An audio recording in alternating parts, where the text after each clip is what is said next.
Friends, आप सभी का स्वागत है आपके अपने यूट्यूब चैनल धन्य एजुकेशन में। देखिए, मैं लेके आई हूँ आज आपके सामने एक नए कवि माखनलाल चतुर्वेदी, जो कि आपके मोस्ट इम्पोर्टेंट कवि बनते हैं, क्योंकि इनको हिंदी साहित्य का पहला जो है साहित्य अकादमी पुरस्कार मिला था 1955 के अंदर, जब भारत सरकार ने साहित्य की शुरुआत की थी। मतलब आपके पुरस्कार साहित्य पुरस्कार की शुरुआत की 1955 के अंदर। तो सबसे पहले इनको इनकी रचना है हिम तरंगिणी के अंदर इनको मिला था हिंदी साहित्य का पहला साहित्य अकादमी पुरस्कार इनको मिला था, जिसका टाइम है 1949 ईस्वी और मिला था 1955 ईस्वी के अंदर। और आपके जो अभी वर्तमान में 2023 का मतलब सॉरी 2023 का जो आपके मिला था, वो मिला था संजीव को, जो कि ओबीसी के पहले रचनाकार हैं। क्या है? ओबीसी के पहले रचनाकार है। संजीव को मिला था हिंदी साहित्य का पुरस्कार, हिंदी साहित्य अकादमी पुरस्कार। और वो उनकी रचना थी मुझे पहचानो। इस पे 2023 के अंदर ये उनको मिला था। देखिए, मैं आपको साहित्य अकादमी जितने भी आपके पुरस्कार है वो मैं आपको शॉर्ट वीडियो के तहत उपलब्ध करवा दूंगी। आप शॉर्ट वीडियो में देख लेना। शुरुआत करते हैं अपने माखनलाल चतुर्वेदी की। देखिए, सबसे पहले तो इनकी रचनाओं में त्याग और बलिदान की भावना नजर आई थी। क्या आई थी? त्याग और बलिदान की भावना थी। इनकी रचनाओं में त्याग और बलिदान की भावना होने के कारण ये क्या कहलाए? भारतीय आत्मा के नाम से ये प्रसिद्ध हुए। किस नाम से? भारतीय आत्मा के नाम से ये प्रसिद्ध हुए। और इन्होंने अपनी पत्रिका का जो श्री गणेश है वो प्रभा पत्रिका से शुरू किया था 1913 के अंदर। और इनके अलावा इन्होंने एक कर्मवीर पत्रिका निकाली थी, जो कि खंडावर से प्रकाशित होती थी, है ना। तो शुरुआत करते हैं अपने माखनलाल चतुर्वेदी की। तो देखिए, सबसे पहले अपन इनका जन्म ले लेते हैं। तो जन्म इनका 1889 ईस्वी के अंदर बाबई ग्राम के अंदर यूपी में हुआ था। बाबई ग्राम यूपी के अंदर हुआ था। सबसे पहले देख लेते हैं अपन इनका जन्म। जन्म देखिए 1889। कल अपन ने पढ़ा था राम नरेश त्रिपाठी, उनका भी जन्म 1889 के अंदर कोयरीपुर यूपी के अंदर हुआ था। और इनका भी जन्म 1889 ईस्वी के अंदर होशंगाबाद के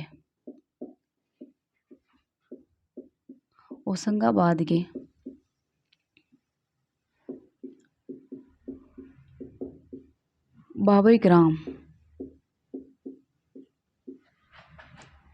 यूपी में इनका जन्म हुआ था। कहाँ हुआ था? होशंगाबाद के बाबई ग्राम में यूपी में इनका जन्म हुआ था। देखो, इनकी रचनाओं में क्या है? इनकी रचनाओं में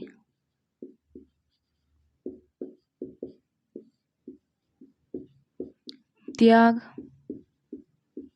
और बलिदान। क्या है? त्याग और बलिदान की भावना।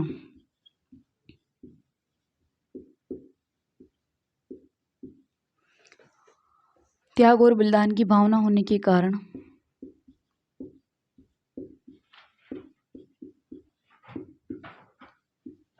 किस नाम से प्रसिद्ध हुए हैं?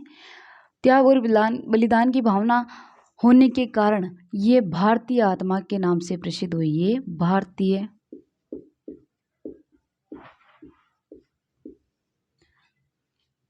वहां लिख देती हूं मैं, भारतीय आत्मा के नाम से प्रसिद्ध हुई। भारतीय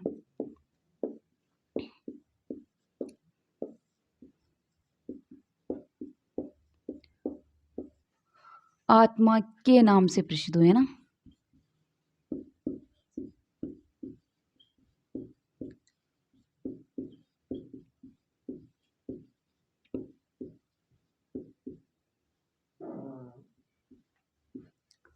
देखिए, अब आगे देखते हैं इनके बारे में। तो इन्होंने जो अपनी पत्रिका है, पत्रिका का श्री गणेश, इन्होंने अपनी पत्रिका का श्री गणेश ऐसे लिख दो। इन्होंने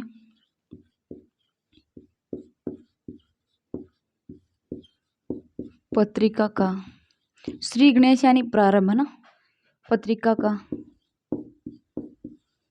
श्री गणेश या प्रारंभ श्री गणेश किस पत्रिका से किया? तो प्रभा पत्रिका से किया। कौन सी पत्रिका से किया? प्रभा पत्रिका से किया, जिसका टाइम क्या है? 1913 ईस्वी। प्रभा पत्रिका 1913 ईस्वी से किया ना।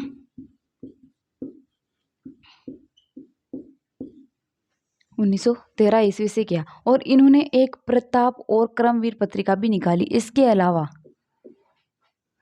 देखिए, इसके अलावा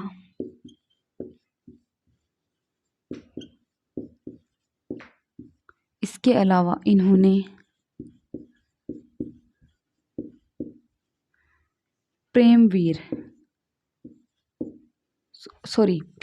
प्रताप और क्रमवीर, ब्लैक से लिख देती हूँ, हाईलाइट कर देती हूँ आपके, प्रताप और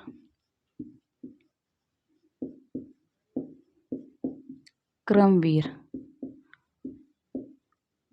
पत्रिका का भी संपादन किया है ना।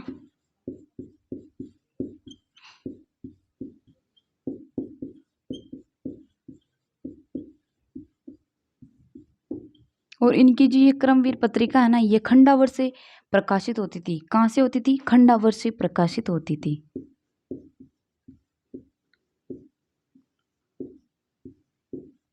इनकी क्रमवीर पत्रिका खंडावर से प्रकाशित होती थी।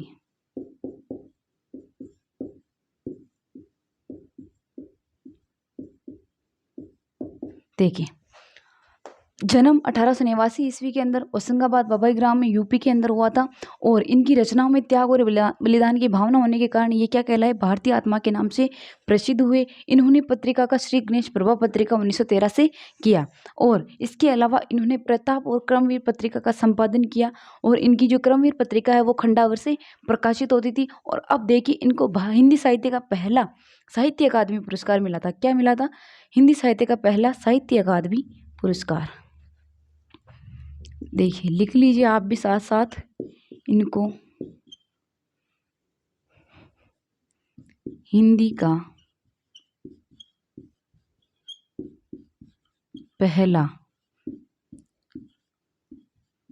का पहला साहित्य अकादमी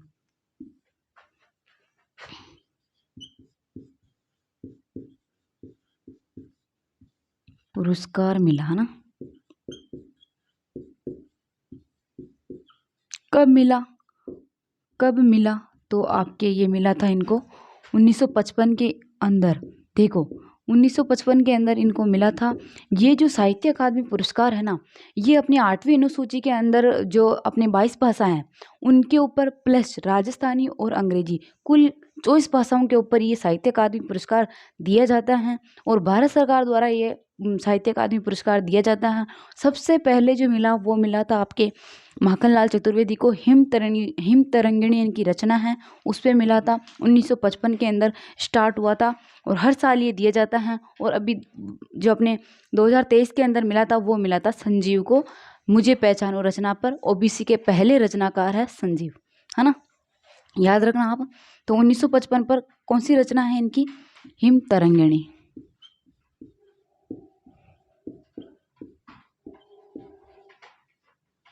इसका तो टाइम 1949 ईस्वी है ना। हिम तरंगिणी का टाइम तो 49 ईस्वी है, पर इसको मिला था 1955 में, है ना।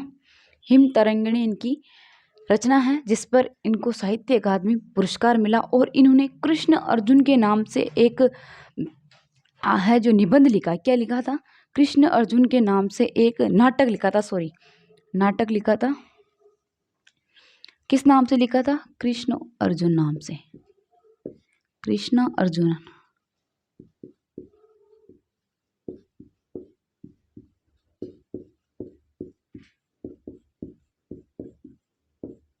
कृष्ण अर्जुन नाम से नाटक लिखा ना। कब लिखा? तो 1918 ईस्वी में लिखा। कब लिखा? 1918 ईस्वी में लिखा। तो इन्होंने कृष्ण अर्जुन नाम से नाटक लिखा 1918 ईस्वी में। तो देखिए, ये हो गई इनके बारे में सामान्य जानकारी। और अब अपन करते हैं इनकी रचनाओं के ऊपर बात। तब तक फटाफट आप स्क्रीनशॉट ले लीजिए, फिर अपन आगे चलते हैं। जन्म 1889 होशंगाबाद बबई ग्राम में हुआ था। इनकी रचनाओं में त्याग और बलिदान की भावना होने के कारण ये भारतीय आत्मा के नाम से प्रसिद्ध हुए। इनकी पत्रिका का श्री गणेश प्रभा पत्रिका से, जिसका टाइम 1913 ईस्वी। इसके अलावा इन्होंने प्रताप और क्रमवीर पत्रिका का संपादन किया। इनकी क्रमवीर पत्रिका जो है खंडावर से प्रकाशित होती थी।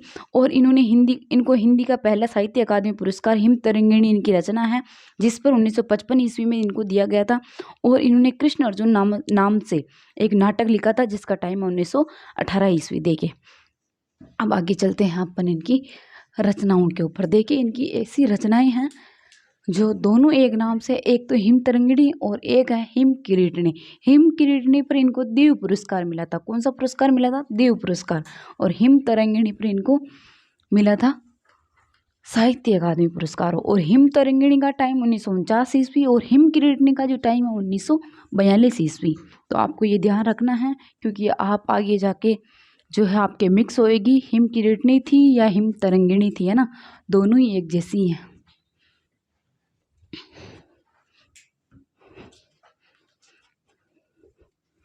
और आपके जो 1955 से लेकर 1955 से 2023 तक के जितने भी साहित्य अकादमी पुरस्कार है वो मैं आपको एक वीडियो के माध्यम से आपके मैं डाल दूंगी, आप देख लेना, है ना। तो देखिए इनकी रचनाओं के ऊपर अपन बात करें तो इनकी पहली रचना आ जाती है हिम किरीटिनी। कौन सी आ जाती है?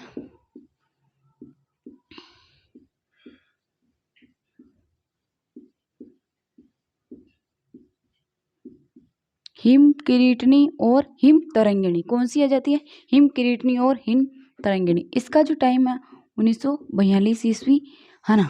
और इस पे देव पुरस्कार मिला था, उस पे साहित्य अकादमी मिला था और इस पे देव पुरस्कार, है ना।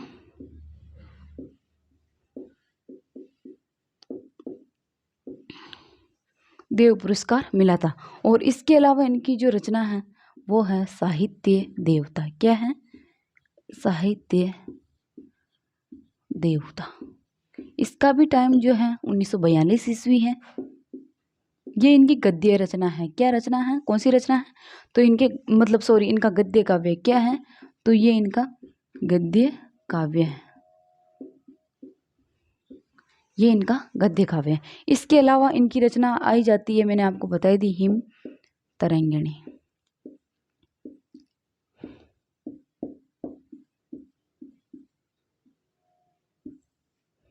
हिम तरंगिणी, इसका टाइम 1949 ईस्वी, है ना।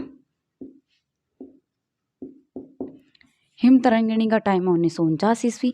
इसके अलावा इनकी जो चौथी रचना है वो है युग चरण। कौन सी है? युग चरण। इसके अलावा इनकी पांचवी रचना है माता। इसके अलावा इनकी जो रचना है वेणुला गूंजे धरा।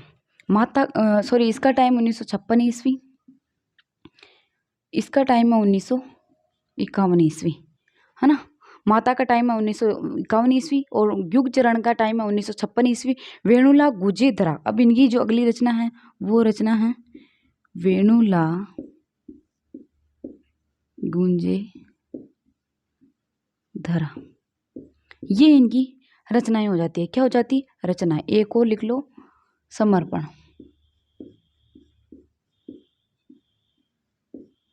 देखिए समर्पण, है ना। ये हो जाती है हिम किरीटिनी। 1942 ईस्वी देव पुरस्कार मिला था। साहित्य देवता 1942 गद्य काव्य है। और हिम तरंगिणी 1949 साहित्य अकादमी मिला था 1955 के अंदर। और युग चरण का टाइम 1956 ईस्वी। माता 1951। वेणुला गूंजे धरा समर्पण। इसके अलावा इनके जो है निबंध मिलते हैं, अमीर इरादे गरीब इरादे। क्या? निबंध। देखिए इधर लिखवा देती हूँ मैं आपको इनके निबंध। गरीब इरादे अमीर इरादे क्या है? इनका निबंध है एक, जो कि बहुत ही मोस्ट आपके गरीब इरादे अमीर इरादे, है ना।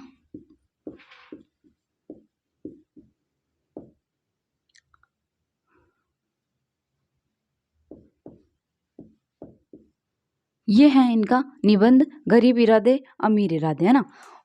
अमीर इरादे आगे पीछे लिख दिया मैंने, आपके आ जाएगा अमीर इरादे गरीब इरादे। अमीर इरादे गरीब इरादे, ये आप भी ध्यान रखना ना। सब पहले है अमीर इरादे गरीब इरादे, ये इनका निबंध है। और इसके अलावा इनकी जो है रचना आ जाती है, एक और कविता आ जाती है इनकी, पुष्प की अभिलाषा। कौन सी है? पुष्प की अभिलाषा। ये इनकी कविता है पुष्प की अभिलाषा। कौन सी है? पुष्प की अभिलाषा। और एक और इसी नाम से है पर्वत की अभिलाषा। क्या है? पर्वत की अभिलाषा, ये इनकी कविता हो जाती है। और एक है के कैदी और कोकिल, क्या है? कैदी और कोकिला, कैदी और कोकिला। इसमें मतलब है ना, कैदी जीवन का अनुभव है का वर्णन किया है इन्होंने।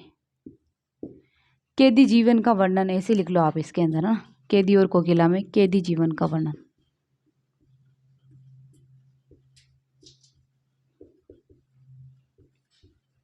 कैदी जीवन का वर्णन, ये हो गई इनकी रचनाएं। देखिए, सबसे पहली रचना में हिम किरीटनी 1942, साहित्य देवता 1942, हिम तरंगिणी 1949, युग चरण 1956, माता 1951, वेणुला गुजेधरा, समर्पण, ये इनकी रचनाएं हैं। और इसके अलावा इनका निबंध है अमीर इरादे गरीब इरादे। और इसके अलावा इनकी कविता है पुष्प की अभिलाषा, पर्वत की अभिलाषा और कैदी और कोकिला। क्या है? कैदी और कोकिला। इसके अंदर कैदी जीवन का इन्होंने वर्णन किया। तो ये हो गए आपके माखनलाल चतुर्वेदी की संपूर्ण तरीके की जानकारी। मिलते हैं कल नए कवि के साथ में। और अगर आपको क्लास अच्छी लगे तो ज़्यादा से ज़्यादा शेयर करना, सब्सक्राइब करना। धन्यवाद।